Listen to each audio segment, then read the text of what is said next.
believe maybe the education that most of us have, and I think we live longer, and I think we enjoy more. Yes, I guess they are more active mentally. There are some exceptions like myself, I think. But we all deteriorate at times. Yeah, I always do it right in front of the television camera. A very nice person is 92 years old. 93. Oh, excuse me.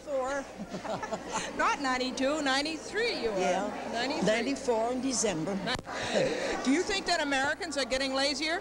Well, I do. I think there isn't enough activity around in different places for the different people, because we have a lot of people that play cards and do different things, you know. And I think we should have more activities. We've got to have more activities to keep this 93-year-old occupied, right? We thank you very much. I've been going all my life, all along, you know. I belong to everything. This has been a chat with Glendora, everybody. Bye-bye, and be as nice as you can to everyone.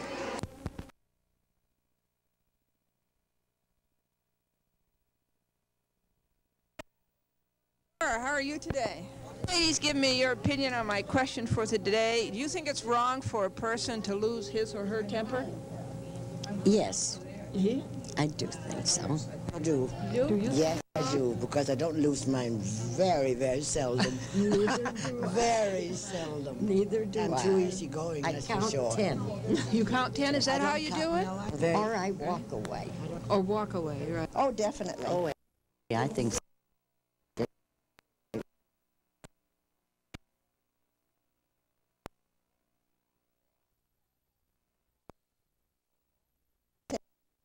And do nothing. That's right. Gee, I feel that I'm safe with you two. Do you really? Yeah, That's wrong. That's wrong to lose your temper. I right? think so. What do you think? Well, sometimes you have to let a little bit of it out, but you have to control it. Control it, yeah. Hey, how do you go about controlling it? Well, you have to put a stopper on it before it gets too far out of hand. Yes, right. Best thing, I guess, is put tape over your mouth. And think twice before you speak Think once. twice, right. Thanks for Definitely, we should try not to. Sometimes it's tough. Sometimes it's tough. particularly when you pay your income tax. Oh, yes. Oh, yes. What do you I think? agree with you, too. I agree 100%. Yes. Karina. I do. Once in a while, you have to explode. Yes. It's good sometimes to get out of your system. But I don't do it often. Well, I Thank you very said much for not that any high-spirited or any person is to lose.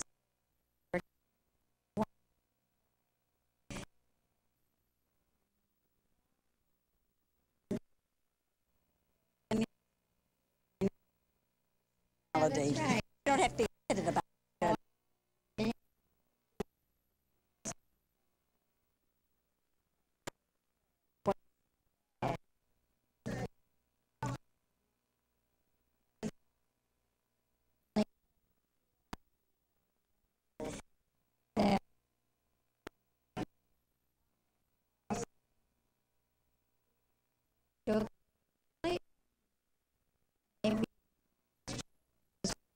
Good, it gives an opinion. Yeah, I think it's true. good. Even in 5 o'clock traffic.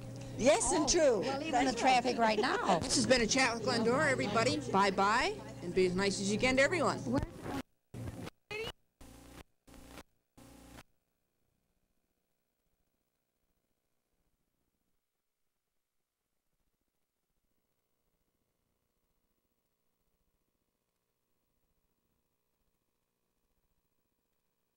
You go around to different businesses and do audits and that sort of thing for many different firms. Of course, now, folks, with the new open book law, it's all public accounting, isn't it? That's true. Right, yeah. Jerry, by the way, does that make any difference to accountants?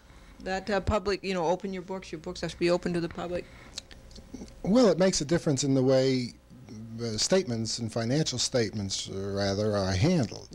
But from the viewpoint of the professional accountant, it really shouldn't make a great deal of difference. His relationship with the client and his relationship with the public has changed significantly in the last few years, and as a matter of fact, is changing greatly now. It's still in the process of Oh, changing. yes, very much so. Yes. Is there anything that you can tell us that we don't know about the changes that keep us up to date? Well, there are lots of things happening vis-a-vis the SEC and the entire accounting field, public accounting field in general, that are changing every day. The reason for that is that they really haven't come to grips with a specific interpretation of what exactly is generally accepted accounting principles, and a standard for that throughout the accounting profession, so that it's open to interpretation to some extent. Yeah, right, just like the no-fault insurance, and yeah, those changes are really hard to take. Jerry, I was wondering if accounting is getting more and more complex.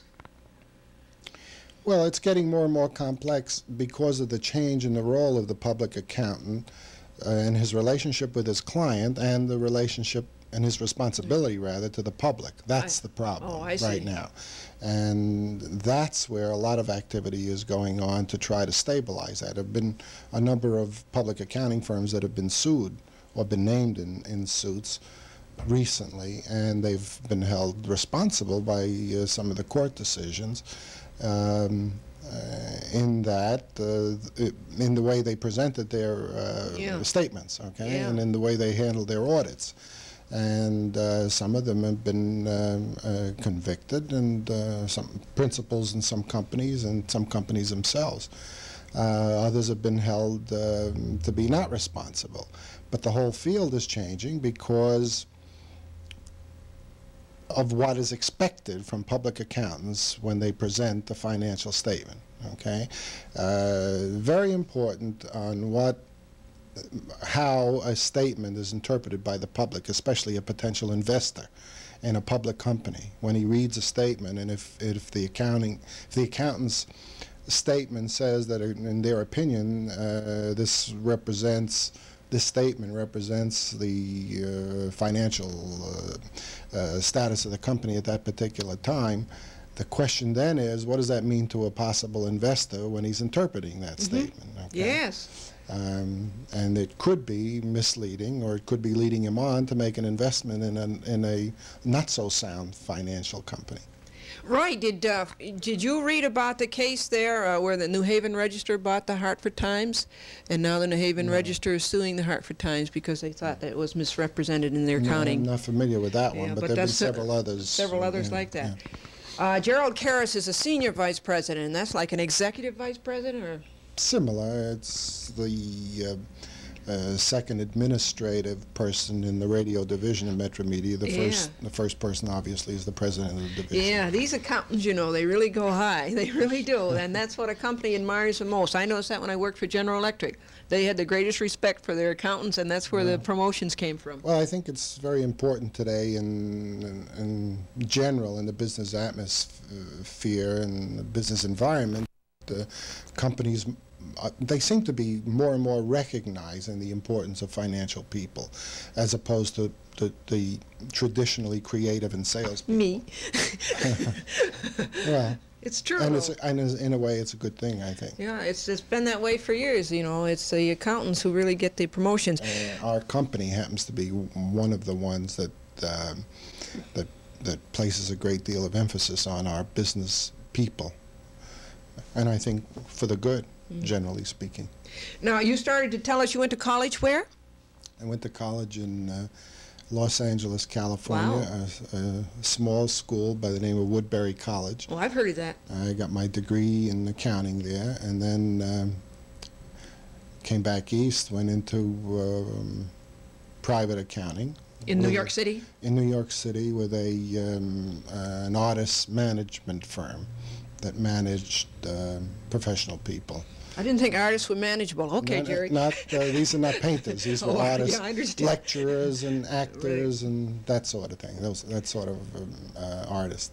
And from there, when I was with that company for about 6 years or so, went to an independent film producer and distributor, also as a controller. I was there for about something like 7 or 8 years, I believe, and then was hired by Metro Media. In New York, Jerry? All in New York, yeah. And I've been with Metro Media for 11 years now. Have you really? Yeah. Gerald Karras, C-A-R-R-U-S, Senior Vice President and Comptroller, Metro Media Radio. Chat with Glendora, and we'll be right back with you in just a second. We ought to point out, folks, that Metro Media Radio is the WNEW AM and FM in New York City, and you have other radio stations, Gerald. Yes, the company owns radio stations in Philadelphia, an AM and an FM, WIP and WMMR-FM. We own an FM in Washington, D.C., WASH. We own an AM station in Baltimore, WCBM, and an FM station in Detroit, Chicago, and AM and FM in San Francisco and in Los Angeles. We had all the big markets, don't you? Yeah, we're in the major markets. We have 12 radio stations right now. Wow. Do you have to travel to those places a lot? Yes, I visit them 3-4 times a year, almost all of them, I guess. And you're the big chief, and when you go in there, they've got to make sure that things look good, huh? Well, to some extent, yeah, but I'm not the big chief. You're the big chief of the books. Well, so far as some of the things go, but the administrative setup in the radio division is such that several of us work together, and as a matter of fact, all of the stations operate autonomously. They have a vice president, general manager at the head of each station, and various department heads, business managers, and program directors, and so on. Everybody works together to do the best job, Yeah. which is the way it should be. Oh, yes. Gerald, do you like that aspect of your work, traveling, the traveling part of it? Yeah, yeah, I find it very interesting, and I like to get out of the city every now. Oh, I'd like to get out of the city all the time, as a matter of fact. That's one thing we didn't establish. Are you from the city? Were you born around here? I'm originally a New Yorker. Yes, I was born in New York. But I like traveling. I don't like to do it constantly, but a few days at a time, a week at a time, which is as much as I ever do at any single trip, is fine. And very often I'll take my wife with me if it's convenient. What are the things about your work that you enjoy the most? Oh, I guess there are probably several things. The thing that comes to my mind first off would be personal satisfaction and setting certain goals and getting the job done. The budget, the whole setup for the future, a year in advance, looking at the business conditions, where we're going, where we expect to be, and then reaching those goals is really very exciting and very rewarding, I find anyway. And you have felt a good deal of satisfaction about having reached goals, some of your goals you have reached? Oh, yeah, I think both personally and within my profession in the business and working for the company, I feel very rewarded. And there's been a lot of reaching your goals. You've had a... Well, I think so. Yeah. I feel that way anyway, which good. I think is more important. That's really wonderful. Yeah. And, I don't know if everybody else feels that way, but I do. Gerald said that if it's convenient, he takes his wife with him. And do you bring her back, or? Only if she behaves. You live in the city, or? No, we live in Westchester. In Westchester, right. Is that a lot of many hours of commuting, or? Oh, it's about an hour each way every day. Yeah. Well, we thought you were really keen to sit down with us, Gerald Karras. Is there anything that you wanted the public to know, or did you want them to understand things that they perhaps don't understand, or? Well, I don't know if it's of any interest or value, but when you listen to a radio station or when you watch a TV station, it might be of interest to know that there's a great deal behind the scenes that goes into making the business a business, or even getting the material on the air so that it becomes entertainment. There are an awful lot of people involved that make a contribution to this, and it's not just a matter of putting a record on the turntable or turning a switch and there the actors are on television. There's a great deal of preparation, a great deal of planning, and an awful lot of money involved in accomplishing this. Right, and a lot of risk. And a lot of risk, right. A lot of risk, right. Well, you were swell. To use a word comes from the 20s somewhere, to sit down with it. What did they say now instead of swell? Cool, or? Me? No, I'm from the 20s. Swell is good enough for me. No, you were very kind to sit down with us, and I enjoyed it all the way, Gerald. Thank you very much. Yeah, thanks a lot. I was just going to ask you, you said so many people involved. How many people do work for WNEW AM? For the AM station, there are about, I think there are 65 people or so involved. And the FM? The FM, another 25 or so. Yeah, and that's very expensive. That old payrolls is what It expensive. sure is. Yeah, right. Gerald Karras, Senior Vice President and Comptroller for Metro Media Radio.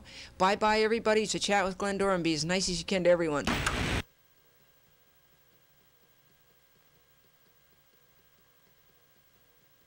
14th Saturday, the